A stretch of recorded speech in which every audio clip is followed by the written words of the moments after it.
American history is full of broken barriers, from the American Revolution to the Civil Rights Movement.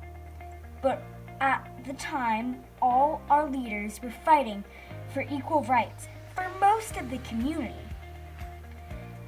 In 1969, 6 years after the I Have a Dream speech, something big happened in New York.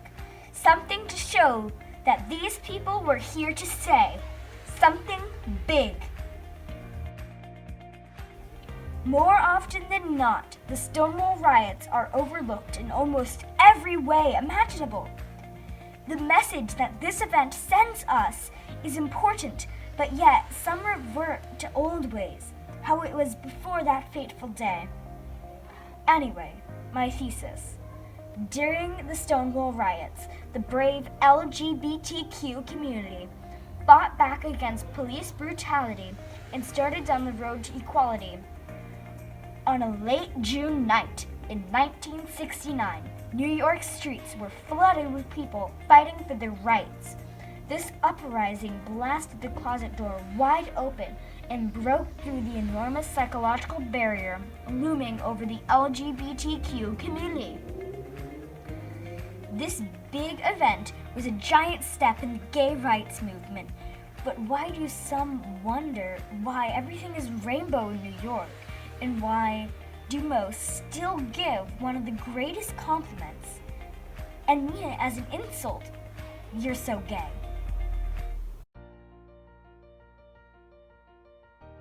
The Stonewall Riots was a giant step in the gay rights movement, but living before must have been really hectic. Long before the riots, it was illegal in New York for anyone to do anything out of the ordinary.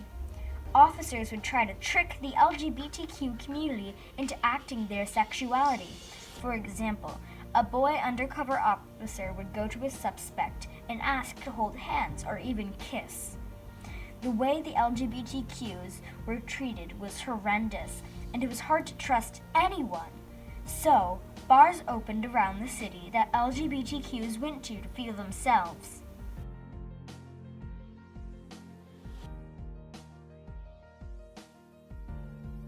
The Stonewall Inn was a bar owned by the Mafia. It also served the LGBTQ community. It was hard to come by a bar that would, for at the time it was illegal to serve alcohol to LGBTQs. The LGBTQs that came to the bar to feel themselves had to print their name in a book to deceive the public into thinking that it was a private club. The safety precautions that the owners took to avoid this were enormous, but in the end, the police came.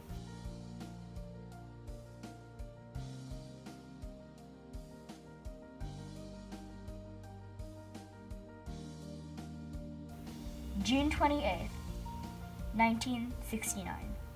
The Stonewall Riots. It was a party right before. That is until Seymour Pine knocked on the door. Police were taking the place. It was the start of an uprising. When the police started to arrest LGBTQs, inevitably, they got mad. One of the most infuriating moments was when they started to arrest a lesbian. An officer hit her over the head as she forced them into a paddy wagon. She shouted to onlookers to act, inciting the crowd to begin to throw pennies, bottles, and even cobblestones at the police. One person even said that this event was as bad as a situation in the war. This fight raged and raged as they hurled bottles and some even vandalized the cops' cars. Later, Seymour retreated into the bar itself. This action lit the crowd on fire, so much that the crowd literally threw bottles that were on fire.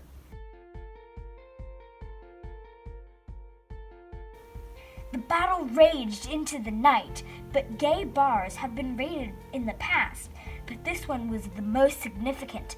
For that next day, they came back and proved the importance of the events of the previous night.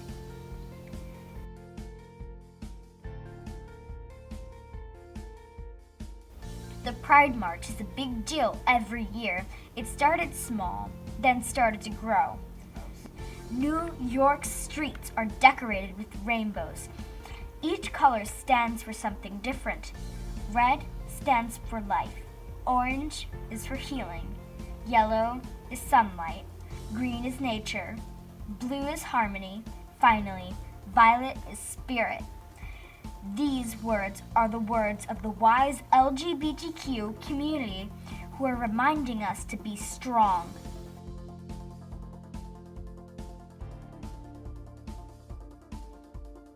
Overall, the Stonewall Riots and the events that came before and after, from the foundation of Stonewall to the Pride March, were all important, but ignored at the same time. The LGBTQ community of 1969 dramatically broke a barrier, right? Wrong. They started a tunnel through a dam in efforts to break it, but their time is over. Now it's our turn to finish what they started. Before this documentary comes to an end, I would like to remind you that when someone gives an insult by saying, "That's so gay," or "You're so gay," they are actually giving a compliment of bravery, intelligence, and being unique.